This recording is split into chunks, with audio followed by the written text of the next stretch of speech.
Good evening, I'm Ann Kiguta. Welcome to our roundtable conversation on how social media affected Kenya in 2015. I'll introduce my guests to you. Larry Mador, anchor and tech editor at NTV. Lorna Irungu Masharia, communication consultant. Boniface Mwangi, photo activist. And Dennis Itumbi, director of digital communication in the Office of the President. You're all welcome to the program. Thank you for coming. Dennis, let me start with you. Did social media, in fact, shape politics and current affairs in as far as government is concerned? For sure, it did. All the way from January to this point, every month has had a high point and also some low points in some of the months. And there are major key issues. The issues of the year have been corruption. There has been an issue around the budgeting cycle and budgeting process. There's been an issue about devolution. And without a doubt, social media played a role, both internally and externally. What kind of role specifically? The push to actually account for government resources, the push for action on people who have gone beyond their mandate and gotten into corruption, the push for even governance on itself to basically ask that action be taken on some of the pledges that the current administration made on the campaign trail. So there has been some action. Would you go to the extent of saying that without the push from social media, we wouldn't have seen action on those same things? I'm sure that's what we'll come to. When we get now to the specifics of it, we'll show that actually that social media has actually rarely set the agenda. The agenda has actually come from the administration itself.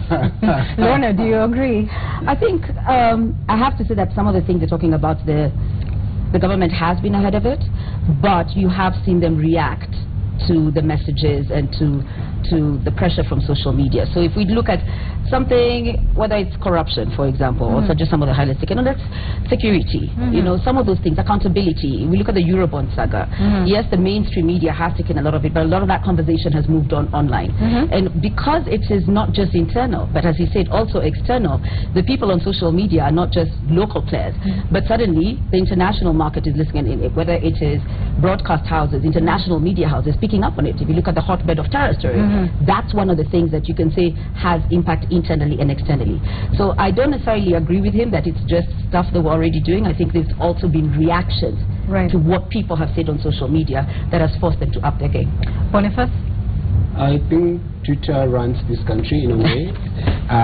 I think Anne was inspired by Twitter. I think social media has played a big role. Actually in November, when we spoke about Uhuru in Kenya, hashtag, and the president has to respond and justify why he's a frequent traveler. And so social media has forced the government to actually realize you may have a very failed opposition, you may have a very media that is a bit weak, but social media actually plays an oversight role to the government. So I think one of the biggest casualty of the Kenya government this year was Anne Waiguru, because everyone kept at it and kept at it. Langata Primary School saga, where kids were tear gassed, the story became a global story because of social media. People tweeted about it. Compare that with the 1976 Chapel massacre. They came up with the sing jokes, sing this, sing that. So amazingly, I think without social media, the government would actually be taking us for a fool. In what way do you think social media is stronger than traditional media? I think in a way that we're not constrained by advertising, we're not constrained by being editorial policy, we don't have to be politically correct. And I think there's a bit of a renegade spirit in social media. I think that anonymity may be bad sometimes, but the anonymity gives people the courage to say things they would be afraid to say if they were using the true handle. So there's a bit of that. There's a positive, and I think most of the time social media is more positive than negative. Or gives them the leeway to say things that they actually wouldn't say in real life because they don't believe it. No, because they're scared of what the consequence of saying those things publicly. All right. Larry, do you think social media has overtaken newsrooms? Social media has not overtaken newsrooms, but it's certainly informing a lot of what newsrooms now do, because you can't ignore it. I would disagree with Boni when he says that Anne Waiguru was fired by social media. That would be an overstatement. However, it did give the government the sense of this is what the people are saying, and now more than ever, it is very easy to track what the voice of the people is on any particular matter. And social media has had a central role in that, especially this year around accountability. Remember when the Nigerian trip where I think 84 people were supposed to go to the inauguration of Muhammadu Buhari, and everybody's like, how is this even possible? And the government eventually they would like to deny that it was not because of social media, but President Kenyatta eventually ended up not going and instead sent the deputy president. And you've seen a lot of that. He probably didn't even know the size of the entourage to begin with. That is also true. Does he usually know? On the back of the plane, it's like, exactly. And I think just to add on to that, there's a thing about feedback. Where is the feedback loop for the government? A lot of times on traditional media, it is starting to say, okay, this is the news, as reported, this is what's happening. Right. But where is the feedback on that particular news? Because you don't have time to actually get feedback. Now, you get it on opinion talks or some of the shows, or some of the things you're doing. Right. But social media actually gives feedback to what is happening. How and is you've it seen it a lot from the feedback that we get on the SMS lines? I think in terms of that, how much time do you even have to read some of those messages? You have what, 2-3 minutes? A minute or two to read 2 or 3? Yeah. But the whole purpose of digital communications, you can track down. You can do a hashtag and actually get the information. So if suddenly you're trending, this is not something that you want to ignore, because it's not a platform that's closed. But come, Laura, how many tweets does it take to get any topic trending? 200? No, listen. I don't think it's about that. It's not necessarily about the number. It is who is doing it. So if you have 10 people on social media with 500,000 followers, that's a different conversation. Right. So even if they do 5 tweets, the question is who is following them. That's the key thing. It's not about just having 10 people, because you can have 20, you can have 300,000 people and have no influence. But you can have 10 followers who are so influential that at the end of the day it makes a difference. Like real world influential, not Twitter influential, because these are two different things. No, real world influential. You can be influential on Twitter with having... If you have a story and Twitter is not the real world. And Twitter is not the real world. Yeah, but if you have something that's picked up by BBC, suddenly you have to pay attention to it. Absolutely. Because the person, Larry tweeted it, Boniface tweeted it, so suddenly the people who are following are using them as markers of what is happening. So it's not the numbers game. It's a quality game. The truth is Kenyan Twitter is a movement by itself. And I'll give an example of Uhuru's in Kenya. It was such a big trend that the government of Kenya called .co.ke to deregister a website. They deny that they didn't do that.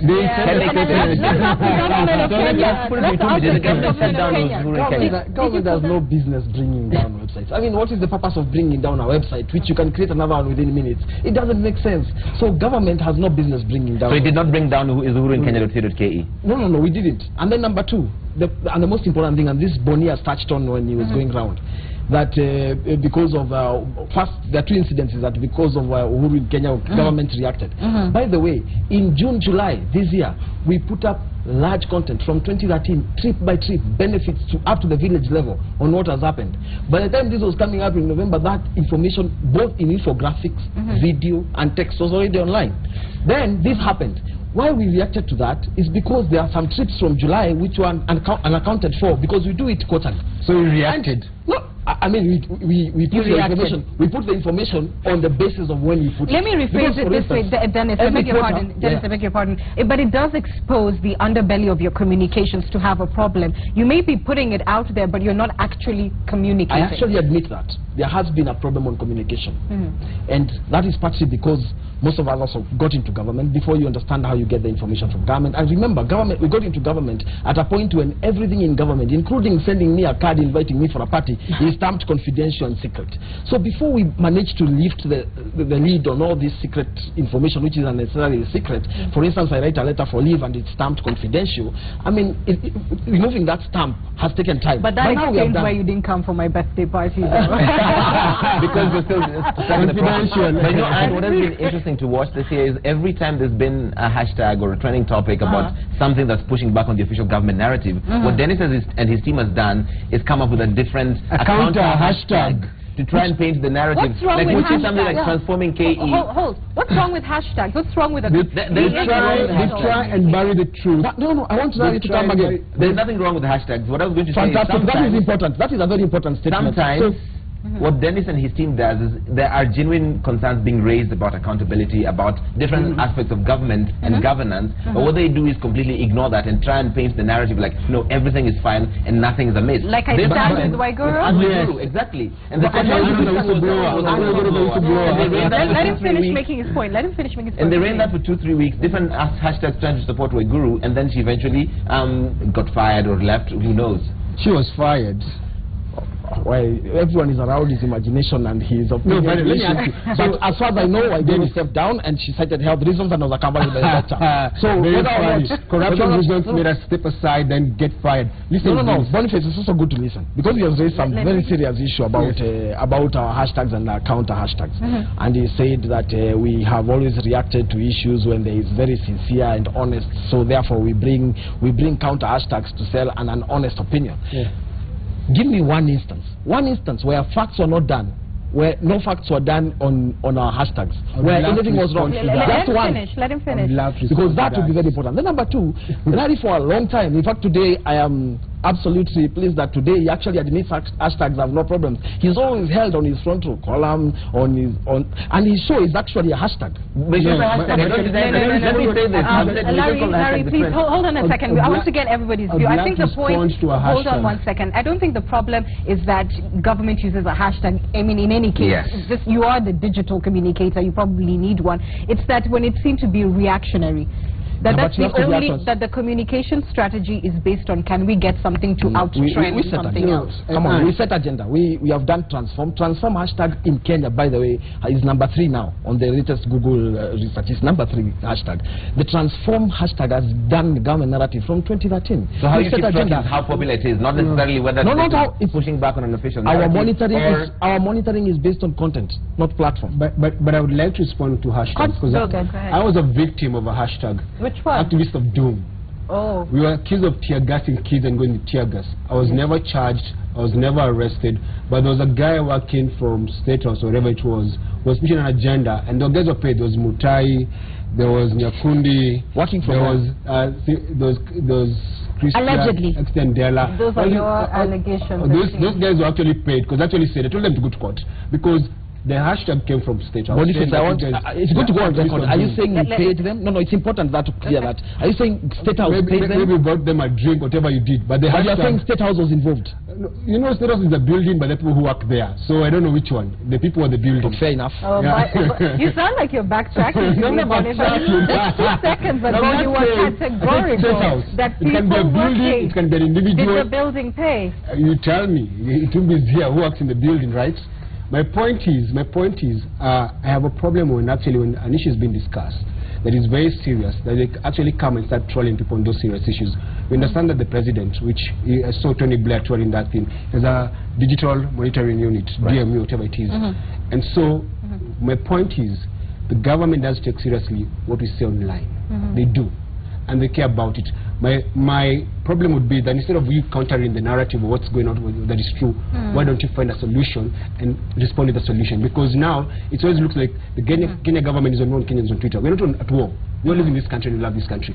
Why can't we work together on solutions? Because if the government, let me finish, if the government has a full-time monitoring unit for digital, why can't the government have a full-time person manning Kenya Police Service Twitter handle?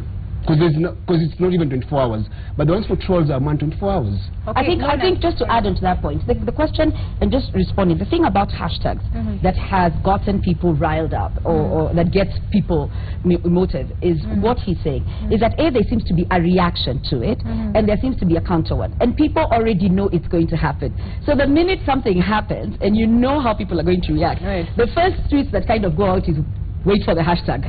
Wait for the hashtag. And without fail, the hashtag shows up. And part of the problem is the hashtag does not address the issue. The hashtag continues on this story, this narrative that we're going to sell. And I'm going to go to a very tragic time. I'm going to go to Garissa. 147, not just a number. And the thing was, there was some people expressing a pain and trying to figure out and trying to force people to be accountable, because go back to Westgate, go back to all these things, we had not gotten a solution or an answer that was there. And yet there was consistent problems.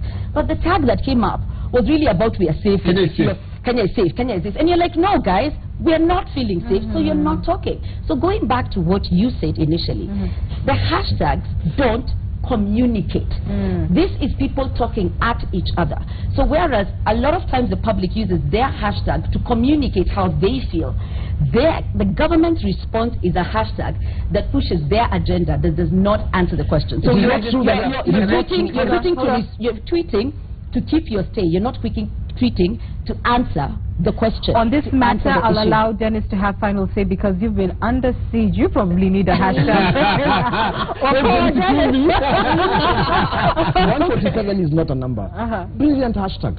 In fact, even I have on record tweets on that hashtag. Okay. Because, I mean, 147 people dying is a serious issue. I even came to Boniface Mwangi's... the Garissa Memorial Concert, not mine. Organized by Boniface Mwangi and Power 254.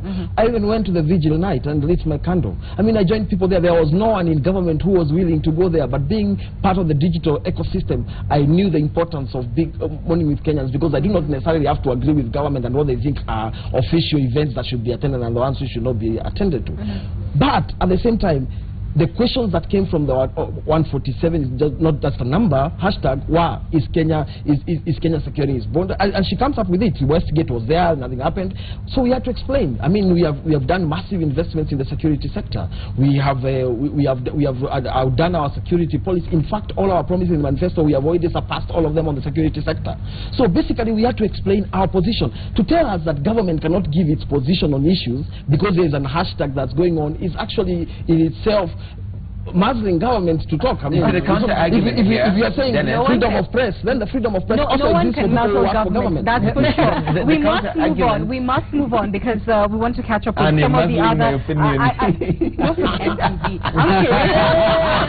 You went there. No, but here's the backstory. Larry and I worked together for a really long time, and when I was just making my debut on television, this man lured me to a station and then left 2 days later. I kid you not. So we have a little... I'm so sorry, I didn't know. So let me just say as a public apology, you still did very well at the station. That remains unnamed. Yes. Thank you very much. I want to move to something else, Larry, and I want you to kick us off. The hashtag Someone Tell CNN was, I mean, this is not the first time that we saw it, but the first time this year, basically Kenyans having had enough with being misrepresented, etc. What did that hashtag expose about how Western media still view Africa? I think Someone Tell CNN has got to be one of the successes of Kenyans on Twitter this year, and generally Kenyans on social media, because they pushed back against this stereotypical reporting on Africa by Western media in a way that has never been done before, and it's kind of almost become a case study. Every time CNN or any other international outlet reports badly about Zimbabwe or Ghana or any other place, even in the Middle East, they will say someone tell CNN or someone tell the BBC. And how you know this was successful is because the CNN EVP, actually Tony Maddox, came to Kenya to apologize to President Kenyatta. Despite the many faults that I may have against KOT, on this one I think they did stand up for the country and for a reputation internationally. And these are the moments when I'm really proud to be a part of this movement, as Boni calls it, the group thinking they're notwithstanding. You know, Boniface, what I find almost contradictory is that just a year before, when Kenya really suffered a lot of terror attacks in quick succession, it was Kenyans on Twitter who went basically to say that, you know, this government is dysfunctional, you know, now we need the US like to move in or something. We were the ones who were self-disparaging, but just because a Western media house, quote unquote, agreed with us, now we took issue and said, hey. No, the story was misleading. Don't tell us. When something happens in Kenya and it's truthful and it's reported, we don't care. It's fine. And I don't think Kenyans on Twitter have the mandate to be brand Kenya or promote Kenya. They are independent people who say whatever they want to say, and we don't control the Kenyan brand. But when we say that Kenya is a terror hotbed, which is not true, then you have to actually hit back and try and say that's not true. However, that does not negate the fact when things go wrong, we allow every other person to cover. As in, when things are not happening the right way, we do go there and say, this is not right. The other thing about disparaging the government, you don't disparage the government, just tell the government the truth. But the truth, the person being told sounds like it's harsh, but it's not harsh. We love this country when you say these things. Most of us, when we say some of the things that we say, we do this from a point of love and saying that things could be better, and we're demanding better. Okay. A quick sidebar, Anne, before you move on, which is what was interesting for me in the whole Someone Tell CNN debate was how all of these people who are now kind of calling out CNN are the same people who otherwise think CNN is 10 times better than Citizen or NTV or whatever. And they're always telling us how we are such crappy reporters. Exactly. And we should try and be like so-and-so from CNN or so-and-so from the BBC. And if you have anybody, your friends, who CNN has done a story on them, even if they're on Citizen, they're not good enough. CNN has given them that white validation, as I like to call it. Is it white validation? I don't think it's white validation, and I have worked in the media, and so for me it's twofold. One, someone tells CNN did not start this year. Last year, the year before, when there was the bombings or the explosions in Gikomba, the thing, and I remember it was Richard Mann, and he had this flag and it's like Kenya burning. Yeah. And the truth of the matter is Kenya was not burning. Yeah. Okay, yes, there was an explosion, but it's like saying Paris burning when you have all this. So part of the reason why this particular hashtag, I believe, carried on is because it's not the first time CNN had overblown a story. So let's stick with that. Okay. Once you hit someone once, twice, thrice, at the end of the day, you get out of hand, which you can see in very, very different things, whether it's the president has been traveling, then suddenly someone is like, he's not here anymore, let's set up a website. So let's agree on that. CNN kind of were asking for it. This was what they had it coming. They had it coming. But what do you think about what Boniface said, that Kenyans online really do not have a responsibility for, you know, to be brand Kenya, etc. You just mentioned that it does affect the way the world views. But part of the problem is this, is that as long as people don't feel that there's something to rally behind, they're not going to do it. And very many times, Kenyans on Twitter have rallied behind when they have felt a form of unity. Let's look at athletes when they're happening. When we are all happy to be Kenya. Let's look at Obama's visit. Yes. There was a lot of fun happening. Let's look at rugby over the weekend. Rugby over the weekend. Let's look at the Pope coming to Kenya. Even let's just look at GS. Okay? So let's not say that Kenyans on Twitter or Kenyans on social media in general don't necessarily care. This is the thing. And going back to talking about meeting standards, is at the end of the day, you can tell when a story has got in-depth and quality. And I'm sorry, whenever there is a story done by a Kenyan journalist that has got depth, it gets the positive response. It is when Obama came and suddenly all the stories about the plane being parked at the airport, as opposed to where?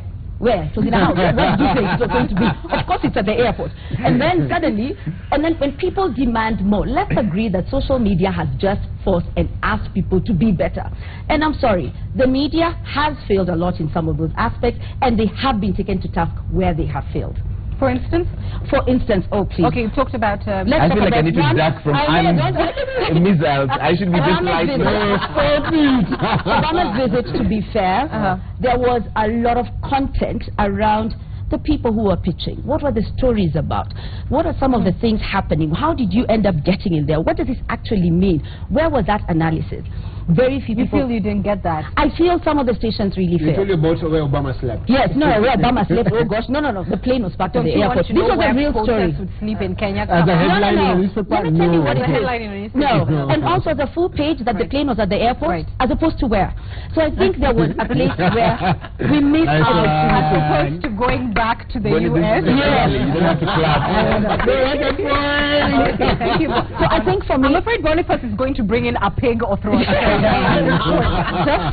got a banner in his back pocket. He's got a banner in his back pocket. So it's just to say that I think there has been demands on people to say, be better, do better, and you have seen it, and when people have done better and been better, there's been like, hey, we're pleasantly surprised. Okay. So let's not... I know there's this thing about it's always being negative, but as long as people don't feel they're being heard, they're going to continuously speak until they're heard. Dennis, tell me about Someone Tell Fox News, which I know was related, and to what extent Kenyans helped government, you know, push a better agenda, I mean, a better picture of who we are. Yeah, I know after Someone Tells CNN, we had just completed signing a deal for an advertisement or to expose our tourism on, or to promote our tourism on CNN. And I know it was a multi-million-dollar contract. I know it was going to run over 1.5 years. And at that time that happened, the pressure that came from Kenyans gave us justification to question whether or not that was actually the brand that we wanted to put our content, given that if you, and that also applies to mainstream media, if you have our ad, do we have a responsibility to demand some coverage around some things? I mean, if you have our ad on connection of electricity, surely you should be able to expose that we are actually connecting or we are not connecting. If it's sponsored content and not editorial, and there is the kind of But and then number two is if okay, just sidestep that. Moved away. No, I'll come back. I'll come back. We withdrew that.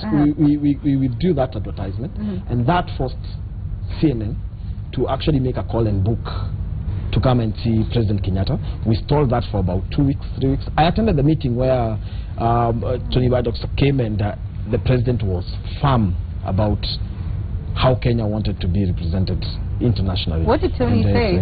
What was their defense?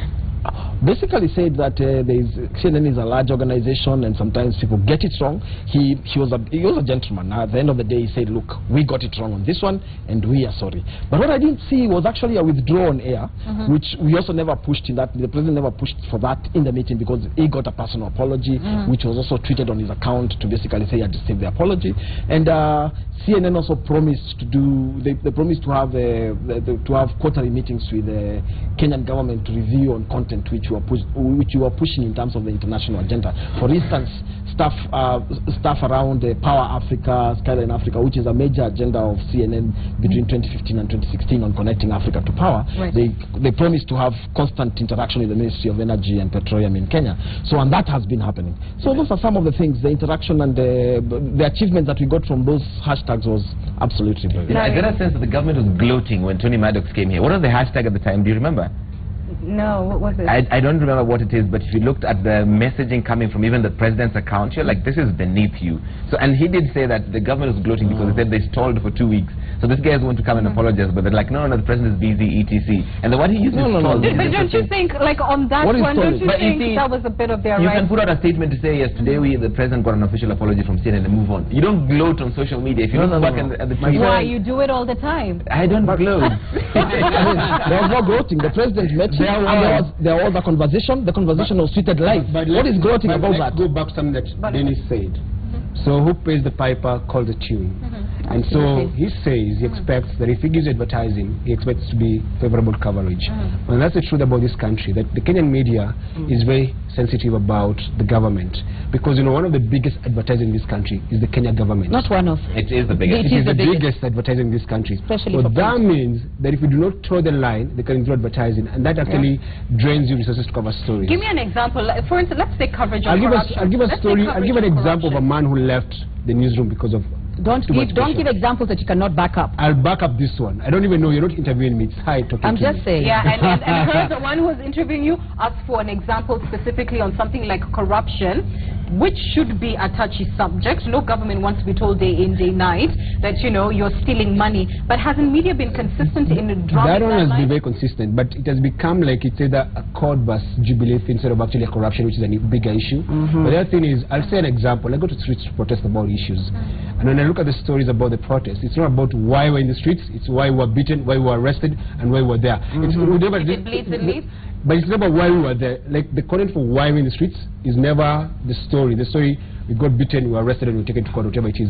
My point is, and about corruption actually, I think the narrative now, we have made it as a Uhuru thing, Raila thing. I think it's bigger than that. Corruption is an issue by itself, and it's a cancer that we're actually trying to deal with, or a disaster. My concern is, and it's, that one they've been very consistent, but the thing is, people are leaving. One of the reasons why, we talked to Namu, and he said that he's actually leaving because he doesn't agree with the editorial policy. And one of the things is, they did a story a while back, and they got phone calls to get some of those things out of the story. And he did mention they were self-censoring sometimes, so yes, he didn't because think the environment was right for him. Because if he does it, there's going to be too much pressure. So the thing is, the government needs to let the media be. And even if they're advertising, it's actually our taxes, not their money. I want to move on now to another huge topic, which was terror-related. And you will and I think, Lorna, you alluded to this when we were talking about Garissa. There was the hashtag Pray for Garissa and the hashtag Pray for Paris. What did those two hashtags tell us about the value of African life, given that while we were pushing Pray for Garissa, we were the same ones who were circulating on the same social media the very worst, most bloody pictures of our own dead. Dennis, I beg your pardon. Well, one of the things that came out, and you remember after that we also had, after the Garissa incident, we also had security laws that went through Parliament, and we came up with those regulating on how those images can be done. Even now, as we speak, there is Burundi, and those images are all over our timeline. I think the Paris thing has taught us several things on how to react to issues. First of all, from political leadership. Remember, there was the first attacks on Paris, and at that time we had President Obama and leaders from all over Europe march across Paris. When Kenya happens, we don't have leaders from across the region coming into they probably make cause. They actually the president himself, even the president never responded to the Garissa. Yet he sent a condolence message to Charlie Hebdo in Paris almost immediately. Garissa was the biggest embarrassment in the Kenya government. Gentlemen, please let him finish making his point. You will respond. The president personally personally coordinated the reaction for, coordinated what we did for Garissa. In fact, one of the policemen, and you read it on Jamhuri Day, who was awarded I went for his funeral. Yes, sir. I was there. Let him finish. Let him finish. And one of those guys who was involved in that actually held one of the attackers. Held one of the attackers, and was Bernard Tunui. That's his name. I'm just giving him. I am giving him the name. I know one of the guys. Let him finish. Bernard Tunui. You've made the point that you know them personally. No. He live in his family lives in a mud thatched house. Thank you. Continue. Fantastic. And his kids, he doesn't even know how his kids are going to school. Now he doesn't know about how the insurance. I can respond to that. Let him finish. Okay. But the most important thing is this: he held one of the attackers, and by holding one of the attackers, the other guys were able to get in and saved quite a number of people, number of students.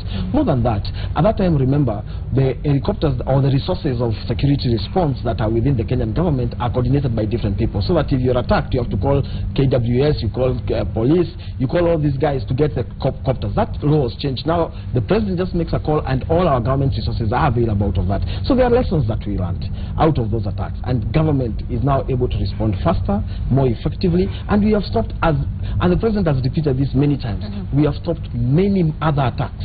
Some have gone through, unfortunately, but most of them, government has been able to. Maybe let me rephrase what I hear Boniface saying, which is, whereas obviously I don't think any of us can imagine that the president was not, appraised minute by minute of what was happening, but we don't see that. So when we see a response about Charlie Hebdo and we don't hear one, even though you're probably doing it, but we don't hear one, that you seem insensitive, you seem not to have the sort of personal details or care that Boniface was talking about. Do you see that as a problem in the way you communicate? Yeah, but you see now, that's the same thing. If, for instance, in Garissa, I'll tell you, the army was actually heading there for some training in some upper part of Garissa on that day. On that day, the president recalled the army to come back and help in reacting to the Garissa attack. They were not part of the response. There were two attackers in Garissa. So that was what came. Argument. Just a minute. That was what came after. But at the point of attack, you need all your resources to react to that thing. I think let me finish. It is important that I finish this. Okay. What the president and the presidential communication team or the government communication team, at a point when people are held hostage and people are dying, cannot then be communicating how we are reacting to an issue. And that is the difference between what we are doing and what the French population expects. The fundamental Those are two different cultures, and the context of communication must also be appreciative of the cultures to where those incidents are happening. The fundamental problem, what Dennis says, is specifically around communication. Thank you. Fine, after it was done, Amina Mohammed still went on CNN, the Foreign Affairs Cabinet Secretary, and said the response was adequate. Yes. CNN still used it in a promo to date because of just how ridiculous it sounded at the time. And when the president is doing the reaction, resources mobilization, etc., as he is, which no doubt he was, they still went on for, what, 12 hours or so? Yeah. Yet, nothing is being done. People are calling out. I want to say this. I want to say that the failure, if we look at the two different hashtags, and just going back and saying, Je suis Paris, which was the one earlier in the year, right? There was a quick reaction from an official reaction, because our assumption is this, as people just sitting, the minute the president's account tweets it, it's truth. Yes. It's speaking on behalf of him, all right? Right. So this whole explanation Dennis has given, I will not argue with that. And I believe every single word he has said. However, that is not what we hear. And that goes back to saying, the failure I don't think lies in the president. The failure lies in you, in the communication office. Let me just finish. The failure lies in the communication office. Because at the end of the day, there is a team mandated to gather this information and figure out how to put it in a Facebook post. Let me just finish. You had your chance. Let me finish this. And to go and say, if there is a challenge and there's a problem and you have a digital monitoring unit, my assumption is there is someone checking and you need to know, going back and saying, is it 200 tweets or do you need to follow what 20 credible people are saying?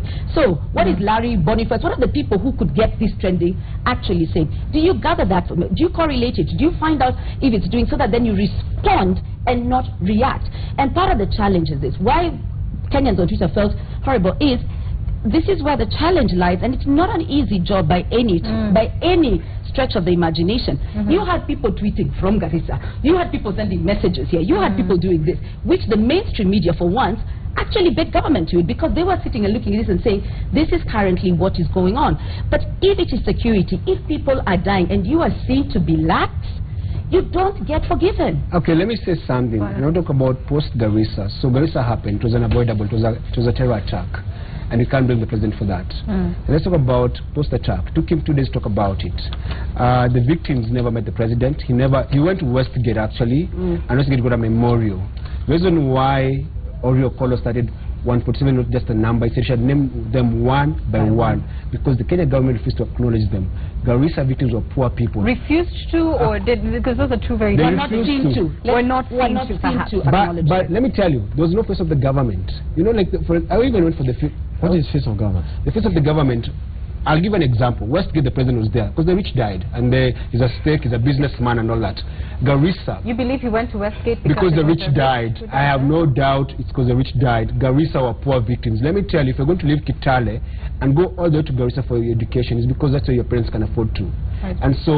And what was actually very sad is actually there was no face of government, even in the morning. There was no national memorial. There was no half-mast for them. There was nothing. The government response was inadequate. And then the president sent a letter to them, which, like one of the ladies said, I can't read. My son could have read for me, has died. Who would read for me this letter? And so it even took people going to court to try and get the last body to be exchanged. The thing is, our government for Garissa failed, but I've seen this response over and over again. When the poor die, there's this nonchalant response from the government. But when the rich die, there's statements. Because when a minister or an MP or someone dies important, or the father of a politician dies, the president is there. But 147 families lost their relatives. The president's face was not... Even Chiromo, I acknowledge Margaret Kenyatta going there. And she didn't have person. She went there as Margaret Kenyatta. But who was the president during Garissa morning? All right, let's Dennis respond. One, and I'll give you... the first thing that government did was actually to ensure that every person who had reported that their children were actually in Garissa had their details recorded. We then set up an area of meeting for everyone who could access Nairobi at that time, and because most of the parents are not in Garissa. Most of them converged in Nairobi.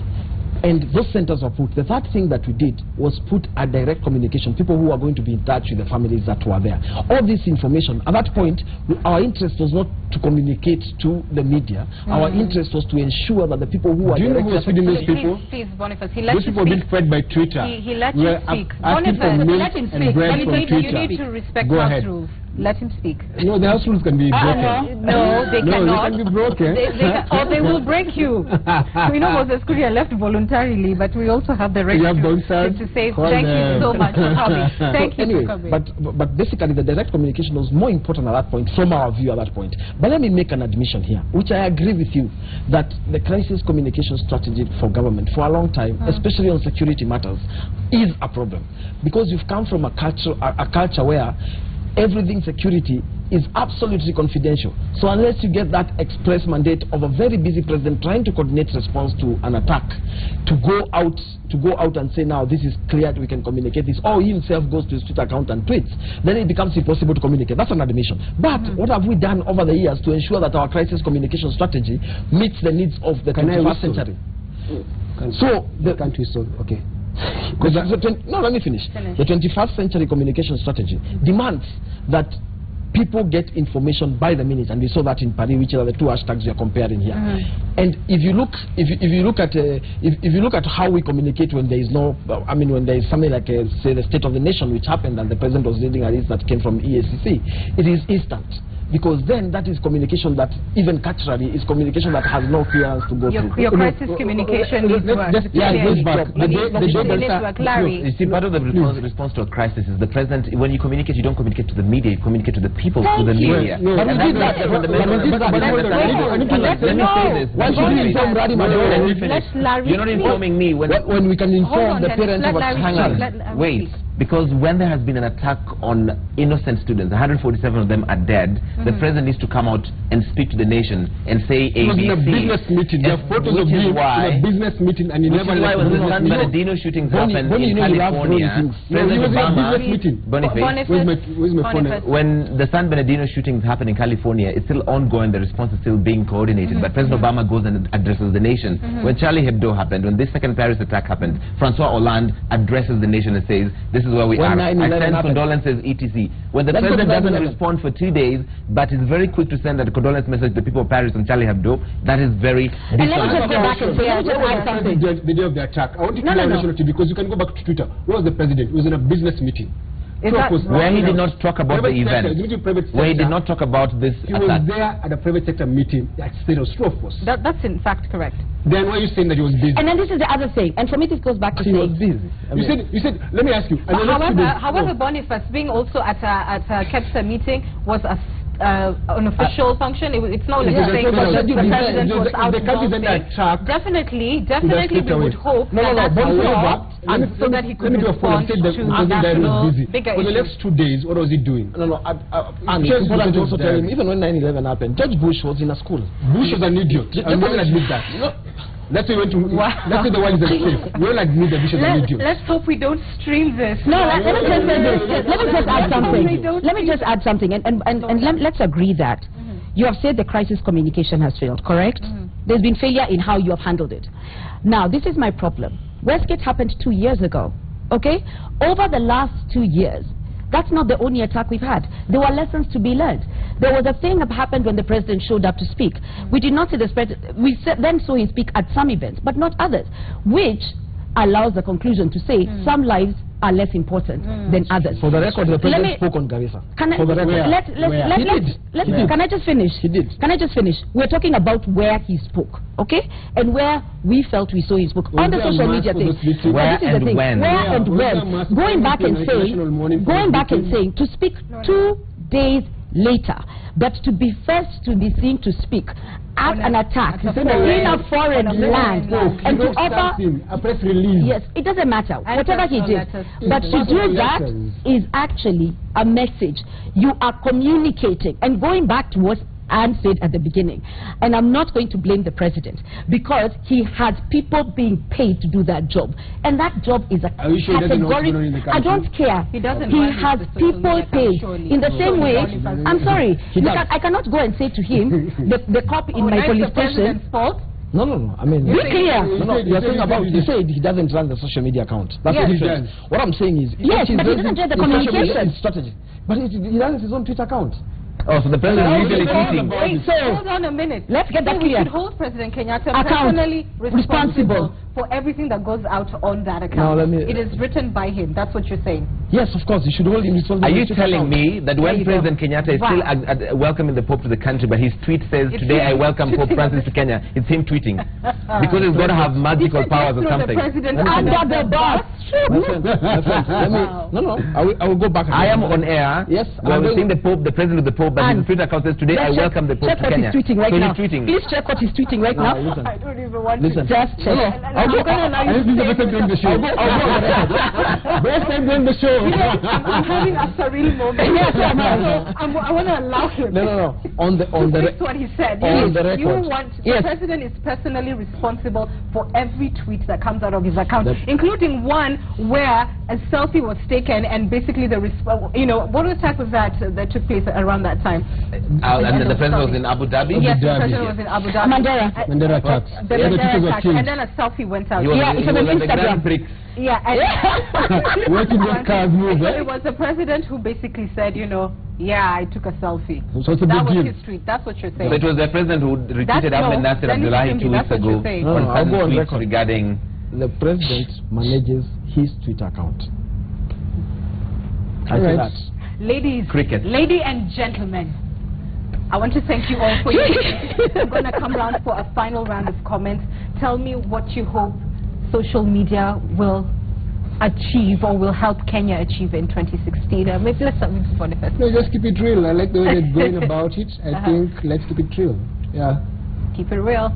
I hope that in 2016 that there's this one, I want to say two things. One is there's a false dichotomy on Twitter and a lot on social media, especially when you're critical of government, that if you are critical of one thing, then you are automatically with the opposition. As if you cannot criticize or critique certain aspects and still be a supporter of others. And part of it is driven by Dennis Itumbi and his people, that if you are opposed to one single aspect, then you are automatically with the other. So it's either you're with us or against us, which is not true. As a patriot, as a citizen of this country, you have a right to have to hold opinions on certain things that are at variance with government, and that doesn't make you work with the opposition or the enemies of the country. Right. And it's true for social media generally. I think there needs to be a lot less groupthink. There are certain people who consider themselves influencers or bigwigs, and they think their opinions count for more than others. And there's all these other impressionable young people who think if you align with a bigwig or an influencer, then therefore whatever they say, that's right, which is silly. Everyone needs to have independent thought and critical thinking in that space. Thank you. Lorna? I think two things, and he's alluded to one. Just because you hold an opinion, I don't have to be an enemy of the state. And you have seen this being branded. I think the most disappointing hashtag for 2015 for me was Evil Society. Yes. That was the most disappointing ever, because the right and the ability for people to even speak on that social media platform collectively is a benefit of civil society. And to just name them Evil Society because they seem to be against a specific agenda was actually a horrible thing. I think I would like to see better communication. I think there's a lot of talking happening and not very effective communication, especially from government, and leading to a lot of the challenges they feel. I think understanding that that communication on social media, whether it's Facebook, Instagram, is actually very accessible. Facebook is now accessible to most people for free. You don't even need to have be rich or be online.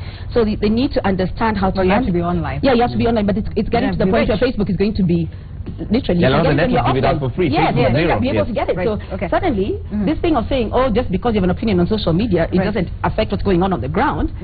It's now happening to what's going on the ground, and people are starting to get that information. So it's beginning for them to understand that it's a critical component. And I hear what he's saying about the challenges and this, but they're the same people who came out and said, we are going to do this. We are going to start handling this. We're putting up a website where you can report corruption, and then a year and a half later, oh, we are now asking consultants to come on board and help us. You're like, no, you already put it up. What are you doing with it? So consistently doing that and beginning to understand it's going to be very critical. I think 2016 is going to be a great leeway to see what does 2017 hold. And I think starting to understand the sentiments of people on social media is going to be critical.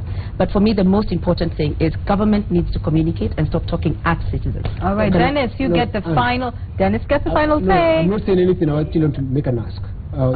Lord. Is it possible for the Kenya government to have someone manning the National Police Service Twitter account 24/7 and also try and find a way to respond to Twitter on time? Like, for example, Matriru, someone is overlapping or overspeeding and is not responding to that in real time. Is it possible for that to happen? All right. And with your final comments, please, if you would. All right, first on the police bit, there's a command center that's going on, and that's part of the system that's going to be unveiled and that's going to be working to have that account running, because the reports are coming in and the response is happening immediately. Second, on the issue of whether or not government, that we promised that we would communicate more effectively and would remove the secrecy around government, we've done that. And for the record, and to correct you, the president, yes, called for innovators to come in and bring a website, but not a website to report corruption, but a website for people to report when they pay a bribe. Those are two different components. You remember there is I paid a bribe, but that's not a government thing. So the president was actually saying innovators can now upgrade that platform to be part of the reporting mechanism, digital reporting mechanism for government. So that is what the president asked for, and it's on cost. Some innovators have started bringing in their ideas, and they completed websites for that. On the issue of corruption, the private sector and the civil society also are part. Thank you. Civil society, they are part of those people who should also join us in fighting corruption. If, for instance, I saw Bonnie declare well the other day, but he said he has a job at Power 254, but never declared the directors of 254. So those kind of things are what is going to help us be able to fight. So have you declared violence? Have you declared violence? Really? I'm just going to leave that one slide. I have declared my wealth, by the way, and I've deposited it with the Human Resources. Let me finish. I've deposited it with the Human Resources Department of State House, and if the Law and the Public Service Act allows me to do that, I'll do that gladly. And finally, the social media space is a conversation. The government has no business stopping that conversation. We encourage it to go on. There are some laws which I personally hold to be laws. I mean, this year we have had about 3-4 bloggers arrested over laws that some of them created in 1948. Some of these need an active review. And a social media policy for government is being worked on to ensure that that then communication is, you don't have a minister saying this on that side and then you have a civil servant like me who's junior doing this thing. So that combination of the one government or one message from government is going to come up. So social media is a conversation. We intend to keep it going. And President Kenyatta runs his own Twitter account. You know, that's a yes or a no. No. That should be a yes or a no. You know, the beauty about this is that we can play back the part where he actually said it and then put it side by side. But I'm just going to let you do it. I have said this 3 times because this is that time you have asked, and I'm saying it for that time, and you can compare. President Kenyatta manages his Twitter account. Different things from what you're asking. His Twitter account. Language. Semantics. Okay, we're done. Thank you so much for watching our program this evening. Of course, we'd love you to interact with us online at Citizen TV Kenya, at Citizen TV News. That's on Twitter and Facebook. We go by that same name as well. I am at Ann Kiguta. That's Ann with an E. And my special thanks to our guests, Larry Mado, friend, colleague, anchor, tech editor, NTV. Thank you for coming through. Thanks for having me. Boniface Mwangi, photo activist, not of evil society. Thank you so much. Some of them are evil society. Thank you. But Boniface is not. Boniface, thank you for coming. Thank you so much. Lorna Irungu Masharia, communication consultant. Lovely having you. And of course, Dennis Itumbi, Director, Digital Communication Office of the President. You have yourself a very Merry Christmas and a Happy New Year.